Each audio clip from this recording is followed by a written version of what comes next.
मेरी साइट पे as a himself मैं पर्सन और मैं इस चीज़ पे प्राउडली कह रहा हूँ, पाकिस्तान का कोई ऐसा ब्लॉगर नहीं है। ये मैं मुझे किससे कंपेयर, पाकिस्तान का कोई ऐसा ब्लॉगर नहीं है जिसने इतने आर्टिकल लिखे हों। अस्सलाम वालेकुम friends, how are you? I hope you are well. This is Rashid Toor and you are watching Toor tech. So friends, आज मैं जिस बंदे का इंटरव्यू करने जा रहा हूँ वो मेरे कॉलेज में टीचर भी रह चुके हैं, लेकिन आज मैं उनका एज अ टीचर इंटरव्यू नहीं करने जा रहा बल्कि एज अ ब्लॉगर इंटरव्यू करने जा रहा हूँ। वो ब्लॉगिंग की फील्ड में किस तरह से आए, उनको ब्लॉगिंग की फ़ील्ड के बारे में किसने बताया, आज वो कितना अर्न कर रहे हैं, और उनसे और भी कुछ क्वेश्चंस करेंगे। चलते हैं मिस्टर अब्दुल्ला आरिफ के पास। सर, क्या हाल है आपका? जी वालेकुम अस्सलाम, अल्लाह का शुक्र है। सर, अगर मैंने आपके तारुफ में कोई चीज़ मिस कर दी हो तो वो आप अपने बारे में बता दें। नहीं, तारुफ की तो ऐसी कोई बात नहीं है, तारुफ के तो हम मोहताज नहीं हैं, हम परफॉर्मेंस के मोहताज हैं। तो परफॉर्मेंस इंसान की हो तो उसका खुद ब खुद ही तारुफ हो जाता है। लफ्ज़ी तारुफ पे तो हम कायल नहीं रहे, अब तुम परफॉर्मेंस के कायल रहे। गुड। अच्छा सर, मुझे ये बताइएगा कि आपको ब्लॉगिंग की फ़ील्ड के बारे में किसने बताया, और आप आईटी गए हैं या फिर किसी और फील्ड से ताल्लुक़ है आपका, और कॉलेज में क्या पढ़ाते हैं? वैसे तो बैकग्राउंड जो है वो आईटी का तो नहीं है, लेकिन मेरा बैकग्राउंड शुरू से इंग्लिश का है, और इंग्लिश ही मेरी प्रोफेशन है, यानी लेक्चरशिप मेरी जो है यूनिवर्सिटी ऑफ एग्रीकल्चर फैसलाबाद में है। लेकिन मुझे जो है वो ब्लॉगिंग का ऐसे आइडिया हुआ कि मेरा एक फ्रेंड था, तो वो डेवलपमेंट बड़ी अच्छी कर रहा था, तो उसने मुझे बताया कि एक फ़ील्ड है कंटेंट राइटिंग, आर्टिकल राइटिंग, तो आप वो फ़ील्ड जो है आप लिख सकते हैं, तो आप मुझे अपना कंटेंट लिख के दें। तो मैंने उसको वो उसकी पहली साइट में याद है, अबाउट अस होता है, कंपनी की इंट्रोडक्शन होती है, तो सब चीज़ें मैंने उसको लिख के दी। उसके बाद फिर मैंने इसको सर्च आउट किया कि ये जो कंटेंट राइटिंग क्या फ़ील्ड होती है, इसमें लोग कैसे अर्न करते हैं, फ्रीलांसिंग में लोग किस तरह आगे आते जाते हैं। तो मैं बड़ा मुतरफ़ हूँ उस अपने दोस्त का कि उसने मुझे इस फील्ड से मुतारफ़ करवाया। फिर उसके बाद दूसरा प्रोसेस इस फील्ड में ये होता है कि आप आस्ता आस्ता जब इस फील्ड में आते हैं तो फिर आप थोड़ी क्यूरियस हो जाती हैं कि कंटेंट राइटिंग है या आर्टिकल राइटिंग है, इससे लोग अर्न कैसे करते हैं। तो राशिद, मैं आपको एक और बात बताना चाहता हूँ कि थोड़ी सी प्रॉब्लम ये हमारे साथ ये होती है कि हमें एक चीज़ को कैश में कन्वर्ट करना आना चाहिए। बिल्कुल। स्किल्स भी हैं, देखें यूट्यूब पे भी आप जाएं, आप कितने पाकिस्तानी मेंटोर्स भी आपको मिल जाते हैं जो आपको कहते हैं कि आप ऑनलाइन अर्न कर सकते हैं। लेकिन मैंने जो चीज़ देखी है वो ये चीज़ आपको नहीं बता पाते कि आपने अपनी स्किल्स को कैश में कितनी जल्दी आपने कन्वर्ट करना है। तो मेरे मन में ये सवाल शुरू दिन से था इस फील्ड को करते हुए, कंटेंट राइटिंग करते, मैं क्लाइंट्स का काम करता था, पाकिस्तानी क्लाइंट्स का काम करता था। तो उस वक्त फिर मैंने सोच लिया था कि मैंने इस फील्ड की एंड तक जाना है। सर, मुझे ये भी बताइएगा कि कितनी साइट के ऊपर आप काम कर रहे हैं? एक साइट है या बहुत सारी साइट्स हैं, माइक्रो निश साइट्स हैं, या फिर एक ब्रांड साइट है? अच्छा राशिद, जब ये मैंने काम स्टार्ट किया तो उस वक्त मेरे मन में यही था कि मुझे कई लोगों ने कहा कि साइट्स लोगों की 4 या 5 होती हैं, 6-7 साइट्स पे लोग काम करते हैं। लेकिन फिर मैंने बड़े ब्रांड्स को देखा दुनिया में, व्हाट दे आर डूइंग, कि जैसे आपका wikihow.com है, हाउ की नीश है, फिर आपकी हेल्थ लाइन है, फिर आपकी जो है brainycode.com वाले हैं। तो ये ब्रांड साइट हैं जिनकी जो एक साइट नहीं, वो एज अ कंपनी बन चुके हैं। यानी कि फिर मैंने वहाँ से अंदाज़ा लगाया जो बड़ी साइट्स हैं वो साइट्स नहीं रही, they are companies, they are organizations. तो ये आइडिया कुछ लोगों के लिए बेहतर हो सकता है कि आप 3 या 4 साइट्स पे काम करें, या वो अमेरिकन कहते हैं ना कि don't put your eggs in one basket, तो this is true like that. लेकिन अगर आपने एक ब्रांडिंग पे जाना है, या अगर आपने एक साइट को डेवलप करना है जो 25 या 30 साल तक आपके पास कोई पहुंच ना सके, तो फिर आपको एक ही साइट पे काम करना पड़ेगा। I really suggest. और ये स्टार्ट में बड़ा डिफ़िकल्ट होता है आपके पास कि आपको जब न्यू साइट स्टार्ट करते हैं, ब्रांडिंग करते हैं, तो ब्रांडिंग होते बड़ा टाइम लगता है। लेकिन ये है कि अगर एक बार जब वो चीज़ चल जाती है तो फिर वो एक वर्ल्ड का ब्रांड बन जाता है, फिर वो आपकी पहचान बन जाती है। तो आप देखें 200 मिलियन ट्रैफिक है विकी हाउ की, हेल्थ मिलियन की ट्रैफिक, 150 मिलियन ट्रैफिक है, तो उन लोगों को क्या पड़ा है कि वो 10-10 साइटों पे काम करें। तो मेरा जो है जो मेरी साइट थी वो शुरू की थी एजुकेशन बेस्ड साइट, तो मैंने अब सोच लिया था कि अपनी साइट को मैं एज अ वर्ल्ड पे ही लेके जाऊँगा। तो उसके बाद जो है टफ़ टाइम आया, साइट जो थी बात का बिल्कुल उसको कोई एडवांटेज नहीं मिल रहा था, लेकिन जब उसको एडवांटेज मिला है तो वो ऐसी ब्रांडिंग साइट है कि वो अब जो साइट मेरा ख्याल है कि मैं कुछ भी काम ना करूँ तो मुझे बैठे बैठे ही वो साइट अब अर्निंग दे रही है और दे भी सकती है फ्यूचर में। मुझे बहुत प्राउड है कि मैंने एक साइट पे काम किया और एक साइट को ही काम लेके मैं चलूँगा और इंशाल्लाह एक साइट ही मेरी ऐसी साइट बनेगी जिसको मैं फ़ख्र से दुनिया के किसी भी कोने में दिखा सकूँगा। बहुत अच्छे। मुझे भी ऐसा ही लगता है कि आपकी ब्रांडिंग होनी चाहिए, किसी भी फील्ड में हो, लेकिन ब्रांडिंग होनी चाहिए। सो आपकी एक साइट है और उसके ऊपर आपने कितने आर्टिकल्स लिखे हैं इस टाइम के ऊपर? अब तक कितने आर्टिकल्स लिख चुके हैं?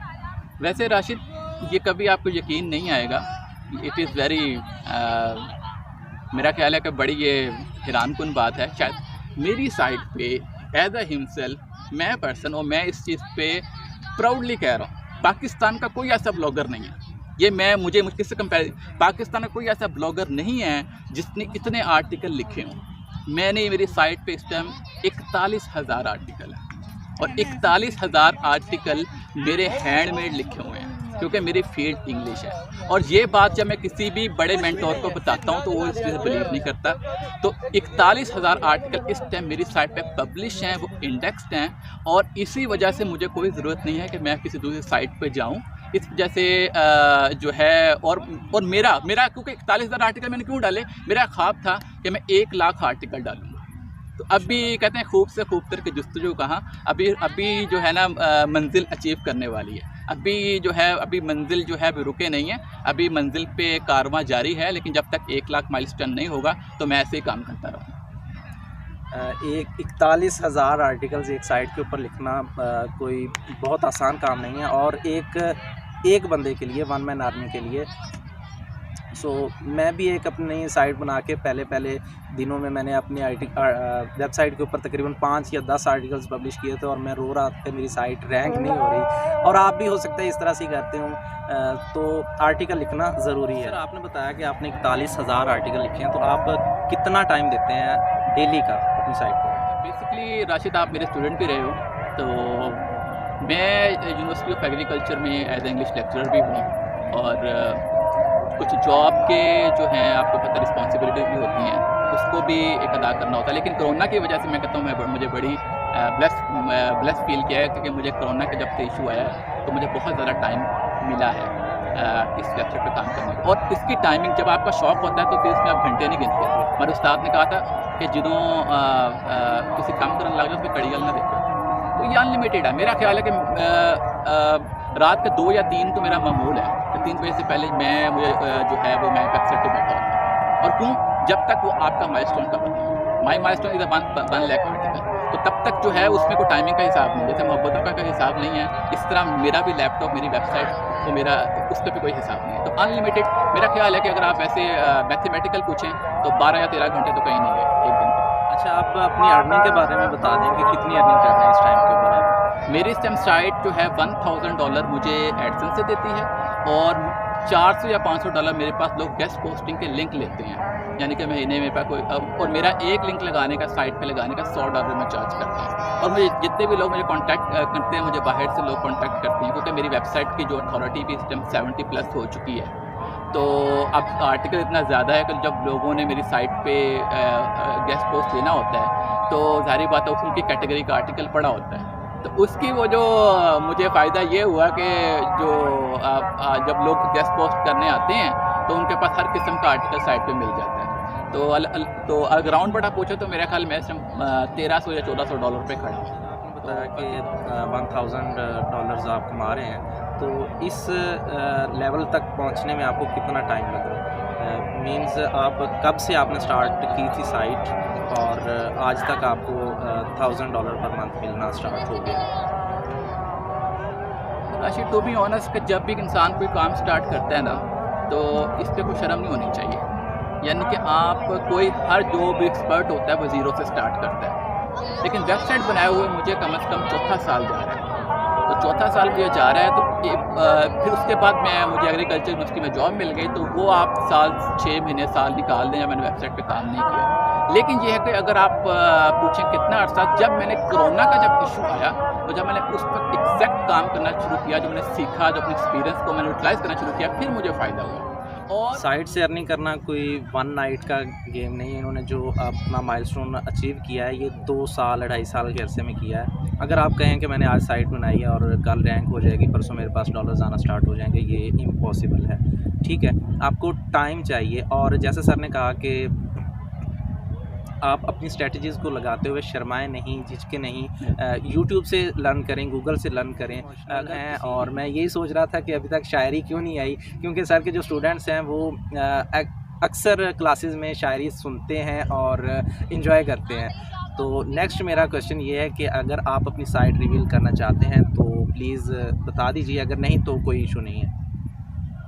नहीं, आप साइट रिवील कर दें, मुझे इससे कोई इशू नहीं है। रही बात शायरी की, तो शायरी भाई हमारी तो शायरी वो होती है जो रिवील करती है, जो ट्रूथ को रिवील करती है। हम तो शायरी वो करते हैं, आशिक और मशूक की शायरी से हम बाहर निकलें। आप तो शायरी वो जो आपके हकीकत के पर्दों की तलाश में होती है।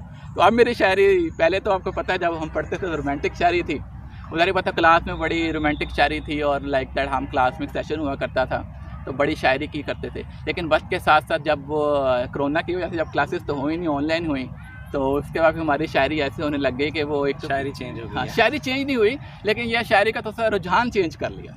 ठीक है, तो वो कहते हैं कि उठा पर्दा गिरा बिजली मिला आंखें, उठा पर्दा गिरा बिजली मिला आंखें, मुकाबला है तो फिर तीर चला। ऐसी बात है ना, अगर मुकाबला है तो फिर तीर चला। तू ये मुकाबला है तो फिर तीर चला, तू ये ना सोच कि दीवानों का हाल क्या होगा। ठीक है, ये ना सोचो कि हम गिरेंगे कि हम मरेंगे, ये ना सोचो, बस तू तीर चला, फिर देखा जाएगा। ठीक है, अगर तुम मारोगे हमको तो हम भी मारेंगे तुमको। ठीक है, फिर देखी जाएगी किसकी पहचान है। बहुत शुक्रिया सर। अब अंधेरा भी हो रहा है और हमारे चेहरे नज़र भी नहीं आएंगे, तो आज टाइम भी बहुत सारा हो चुका है और नेक्स्ट इंशाल्लाह फिर वीडियो करेंगे और उसमें कुछ स्ट्रेटजीज़ के बारे में सीखेंगे सर से। और जो गेस्ट पोस्ट की बात की इन्होंने और गूगल एडसेंस की बात की, गूगल एडसेंस से $1000 कमाना कोई आसान बात नहीं है, सिर्फ गूगल एडसेंस से। और इन्होंने एक्स्ट्रा इनकम भी बताई कि आपके जितने भी मनी स्ट्रीम्स होते हैं, जितने भी आपके अर्निंग के स्ट्रीम्स होते हैं, अपने रिज़्क के दरवाजे खुद देखोगे तो अल्लाह ताला आपके खोलेगा, खुद आप मेहनत करोगे तो अल्लाह ताला खोलेगा। सो फ़िलहाल इजाज़त दीजिए sir, thank you very much. मिलते हैं नेक्स्ट वीडियो में। नेक्स्ट वीडियो तक के लिए अल्लाह हाफिज़।